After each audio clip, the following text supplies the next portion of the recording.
गुरु प्यारी साध संगत जी, सभी संगत से प्रार्थना है कि जो संदेश कुरुक्षेत्र यात्रा में श्री गुरु नानक देव जी ने देना चाहा, उसे समझने के लिए ये साखी आखिरी तक जरूर सुने।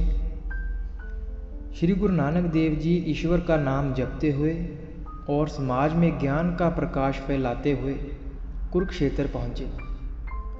कुरुक्षेत्र में उस समय एक धार्मिक मेला चल रहा था। जब ग्रहण शुरू होता है तो लोग पवित्र स्नान करते हैं और गरीबों में दान बांटते हैं। दूसरी ओर श्री गुरु नानक देव जी ईश्वर के सिमरन में लीन थे और भाई मर्दाना अपना दिव्य संगीत बजा रहे थे। वहीं से हांसी प्रदेश के राजा और उनकी माताजी जा रहे थे। राजा के दुश्मनों ने राजा का राजपाट छीन लिया था, जिसकी वजह से वह जंगल में भूखे प्यासे भटक रहे थे। भूख मिटाने के लिए राजा ने एक हिरण का शिकार किया, परंतु राजा ये नहीं जानता था कि आज सूर्य ग्रहण का दिन है। वहीं पर राजा को श्री गुरु नानक देव जी और भाई मर्दाना दिखाई दिए। गुरु जी के मुख का तेज देखकर राजा वहीं नीचे उतरे और उनके चरणों में पड़ गए। राजमाता भी अपनी पालकी से उतरी। उन्होंने गुरु जी के चरणों में प्रणाम किया और उसके पश्चात भूख मिटाने के लिए राजा के रसोइये ने हिरण को एक बड़े कढ़ाई में पकाने के लिए डाल दिया। राजा ने अपने दुख को गुरु जी से कहा, हे दयालु गुरुवर, मेरा राज्य दुश्मनों ने मुझसे छीन लिया है। मुझे ऐसा आशीर्वाद दें जिससे कि वह राज्य मुझे वापस मिल जाए। गुरु जी ने राजा को समझाया, राजपाट जब तक ही दुख का कारण होता है, जब तलक उसे शासक ये सोचकर चलाए कि राजपाट ऐसो राम विलासता का साधन है। परंतु अगर शासक राजपाल को लोगों की भलाई के कार्य करने का एक माध्यम समझेगा, ईश्वर से डरेगा, वह उसका सिमरन करेगा, तो राजपाट से होने वाला कष्ट भी वह लोगों की भलाई के लिए खुशी खुशी सहन कर लेगा और वह कष्ट उसे कष्ट नहीं लगेगा अथवा वह उसका कर्म बन जाएगा।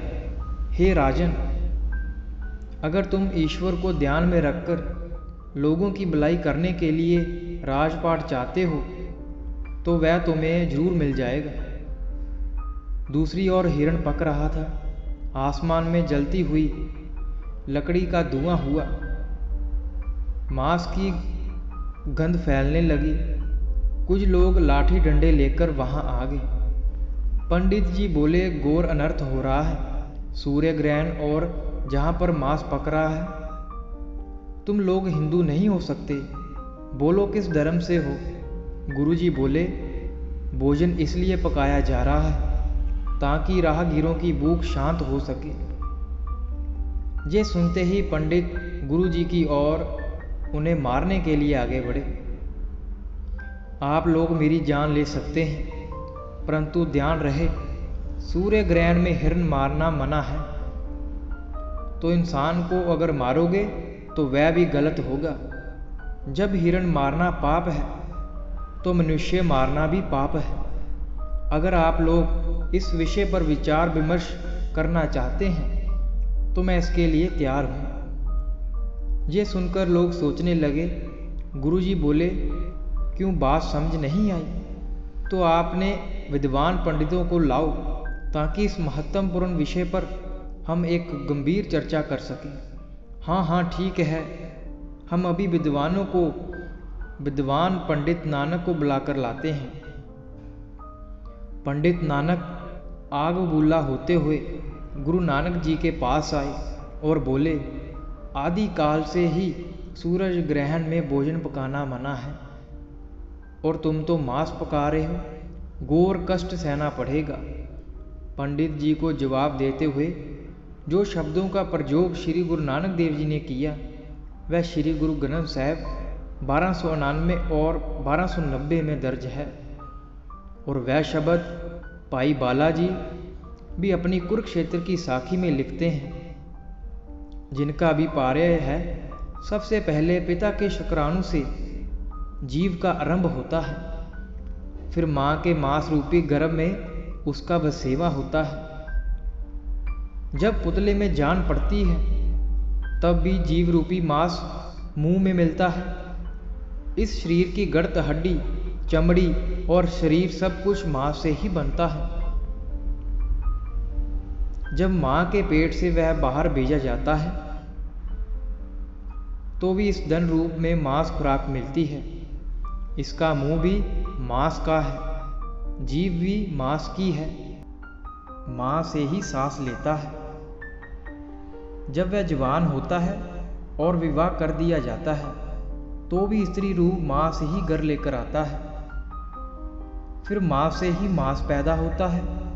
इसलिए सतगुरु कहते हैं, मांस खाने व ना खाने पर निर्णय समझने की जगह यदि सतगुरु मिल जाए तो उसका धरती पर पैदा होना सफल हो जाएगा। बोलो सतनाम श्री वाहिगुरु। नहीं तो जीव का धरती में पैदा होने और मरने तक माँ से इतना गहरा वास्ता पड़ता है कि अपनी जोर से इससे बचने से कोई मुक्ति नहीं होगी। हे नानक, इस किस्म की चर्चा से सिर्फ हानि होती है।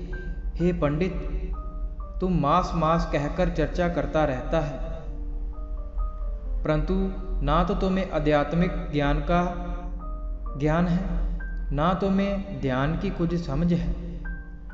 इसी की वजह से तुम्हें ये नहीं पता कि साग और मांस में क्या फर्क है और किसके खाने में पाप है।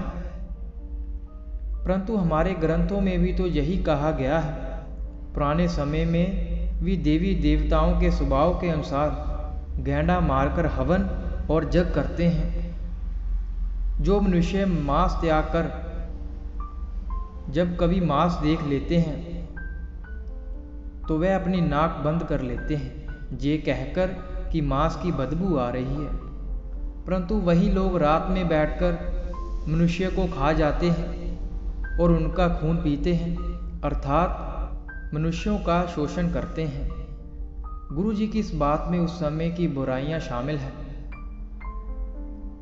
जैसे कि जो मांस नहीं खाते थे वो दलितों को मंदिर में घुसने पर उनको जान से मार देते थे, तो कभी स्त्रियों को सती प्रथा के नाम पर जिंदा जला दिया जाता था। और आज भी समाज में अनेकों बुराइयां हो रही हैं। परंतु ऐसे लोग अगर मांस को देखकर अपनी नाक सुकड़ कर लेते हैं तो वह एक दिखावा मात्र ही है। ये लोग दिखावा सिर्फ पखंड के सिवा और कुछ नहीं है। परंतु हे नानक, किसी अंधे मनुष्य को समझाने का कोई लाभ नहीं है। यदि कोई उन्हें समझाए तो वो फिर भी नहीं समझेंगे। अगर कहो तो अंधा कौन है? अंधा वह है जो अंधे वाले काम करता है, जो समझ से वहीन है। नहीं तो सोचने वाली बात है।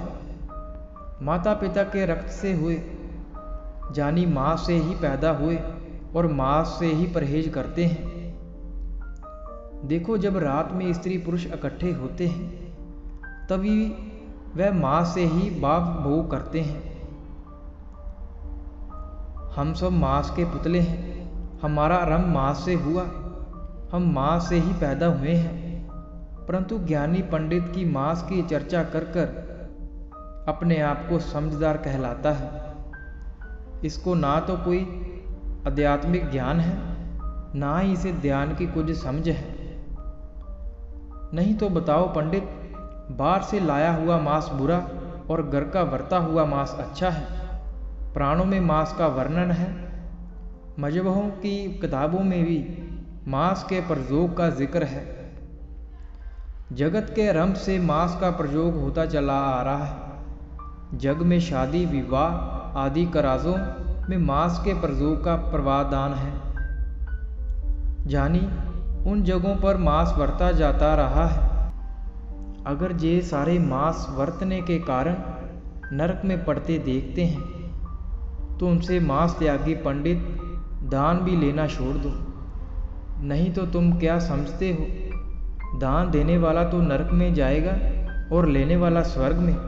हे पंडित, अगर देखा जाए तो तुम काफ़ी चतुर हो। तुम्हें खुद तो मांस खाने की समझ नहीं है, परंतु तुम लोगों को समझाते फिरते हो और चर्चा करते घूमते हो, जिस चर्चा का कोई अंत नहीं है। हे पंडित, तुझे ये पता ही नहीं है कि मांस कहाँ से पैदा होता है। देख, पानी से अन्न पैदा होता है, कमाद गन्ना उगता है और कपास उगती है। पानी से ही सारा संसार पैदा होता है।